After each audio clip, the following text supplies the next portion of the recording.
इस आसुरी युग को बढ़ावा कौन दे रहा है? स्वयं दक्षिणा लोभी पुरोहित गण। दक्षिणा, वैसी दक्षिणा कहते किसको है?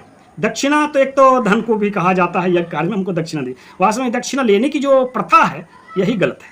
ना तो दक्षिणा लेनी चाहिए ना देनी चाहिए। हाँ, यज्ञ शुल्क लीजिए ना, रोका किसने? ब्राह्मणों का सत्कार करने से कौन रोका है? भोजन दक्षिणा, यज्ञ दक्षिणा, अब लो तरह तरह की दक्षिणा, सब में दक्षिणा लगा दिया है। और जब दक्षिणा का अभिमंत्रित जो मंत्र है उसको अब वाचन कीजिएगा, जानिएगा, तो आपको क्षोभ होगा। विभज्यताम इति, अब लो बांट रहे हैं, हम एक को दे रहे हैं दक्षिणा, अब वो क्यों बांटे?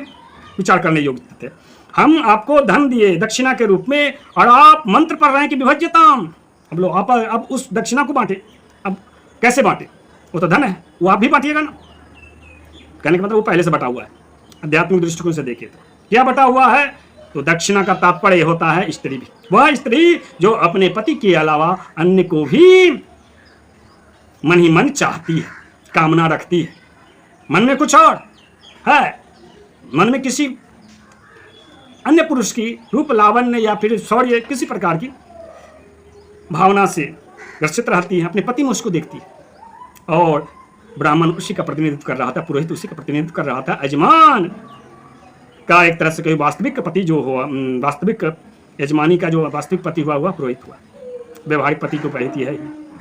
तो व्यवहारिक पति का भाग्य हानि लाभ यश किस पर निर्भर करेगा? वह दक्षिणा, मतलब कि दक्षिणापति यानी वही पुरोहित पे।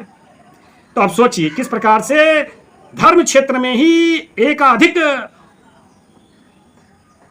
प्रसंग को करने की भावना को बढ़ावा दिया जा रहा है। स्वयं पुरोहित जी कृष्ण अवतारी बनना चाहती है, 16,108 पत्नियों के धारक बनना चाहती। जानकारी ना हो, लेकिन जब तथ्य जानिएगा तो यही। तो दक्षिणा ना लेनी चाहिए ना देनी चाहिए। इससे जो है सतीत्व, देव संस्कृति नष्ट होती है, क्योंकि गृहस्थ नारियों के सतीत्व भ्रष्ट होने की संभावना रहती है, भावना स्खलित होने की संभावना रहती है। आपका यजमान अपने भाग्य का निर्माता स्वयं बने, यह ज्यादा अच्छा है कि आप उसके भाग्य का निर्माता बनिएगा। या फिर यदि आपके जीवन में एक से अधिक स्त्रियां आ गई तो क्या आप अपने भाग्य को संरक्षित रख पाइएगा? आप स्वयं असुर बन जाइएगा। तो क्या आप हिंदू संस्कृति की रक्षा कर पाइएगा? नहीं कर पाइएगा। तो देव उत्थान दिवस जो है वह दक्षिणा का भी विरोध करता है। दक्षिणा ना दे, दक्षिणा जो होती है यजमानी देती है, यजमान देता है, पुरोहित को देता है। तो अपनी दक्षिणा दे दी, यानी अपनी जो पत्नी है, धर्म पत्नी है, उसी को दे रहा है, पुरोहित को। काम प्रधान समाज है ना आपके, कलयुग है, यह कलयुग असुरी युग है। कलयुग में यह भी संभव है क्योंकि यह काम प्रधान है, सतयुग तो है नहीं। और दान देना चाहिए तो सुपात्र को देना चाहिए, उसको देना चाहिए जो आपके प्रति अच्छी भावना रखते। आज के पुरोहित के धनलोलुप होते, पर स्त्री गामी होते। धर्म क्षेत्र में कई प्रकार के प्रसंग चल रहे, अनैतिक संबंधों की बाढ़। तो किस पे विश्वास किया जाए? तो दक्षिणा लेना देना इस अभिमंत्रित मंत्र के माध्यम से, दक्षिणा मंत्र के माध्यम से दक्षिणा लेना एक तरह से कहिए कि आसुरी संस्कृति को बढ़ावा देना है। देव संस्कृति हिंदू संस्कृति के अनुकूल नहीं है। आसुरी संस्कृति यानी कि पाश्चात्य संस्कृति, पाश्चात्य संस्कृति यानी कि मुस्लिम संस्कृति, जिसमें वो एकाधिक स्त्रियों के साथ नर नारी दोनों स्त्रियों के साथ पुरुष व्यभिचार करता है और स्त्रियां भी एकाधिक पुरुषों के साथ व्यभिचार करती। तो इससे रोके कैसे? इसके लिए बना है आपके शालिग्राम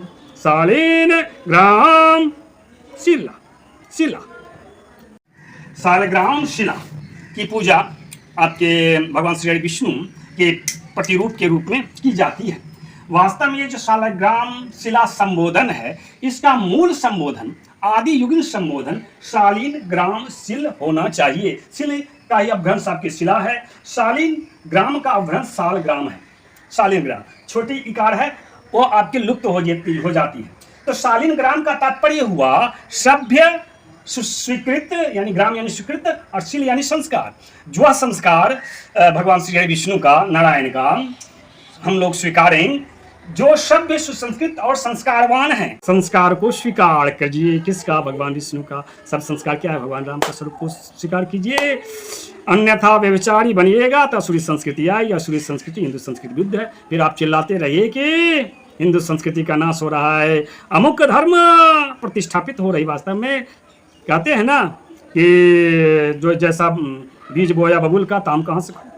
अब जब स्वयं आपने आमंत्रित किया, आह्वान किया है, धर्म क्षेत्र में असुरों को प्रतिष्ठित किया है, तो असुरी संस्कृति ही तो आप पे हावी होगी, मुस्लिम संस्कृति ही तो हावी होगी। तो देवोत्थान दिवस वास्तव में असुर उत्थान दिवस हो जाता है जब हम तुलसी विवाह शालिग्राम के साथ करते हैं।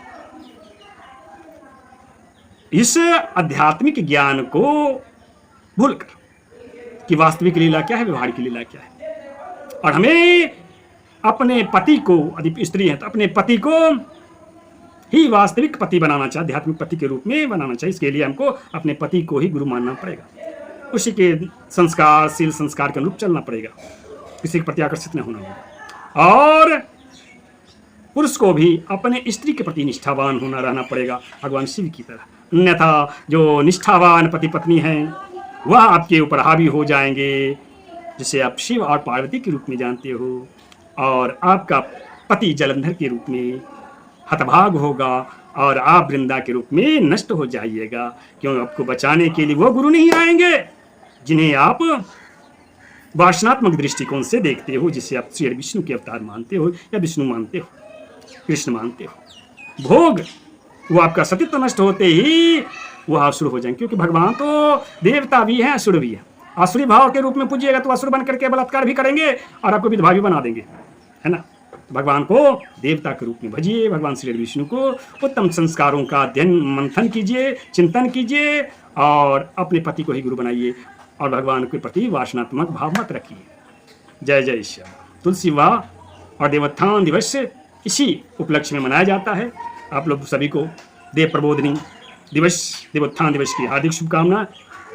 यद्यपि आप समझ चुके हैं वर्तमान युग में किस प्रकार से आसुरी भाव के कारण यह देवोत्थान दिवस जो है असुरोत्थान दिवस के रूप में प्रतिष्ठापित हो चुकी है इस कलयुग में। इसे पुनः प्रतिष्ठित करना आपका दायित्व, हिंदुओं का दायित्व।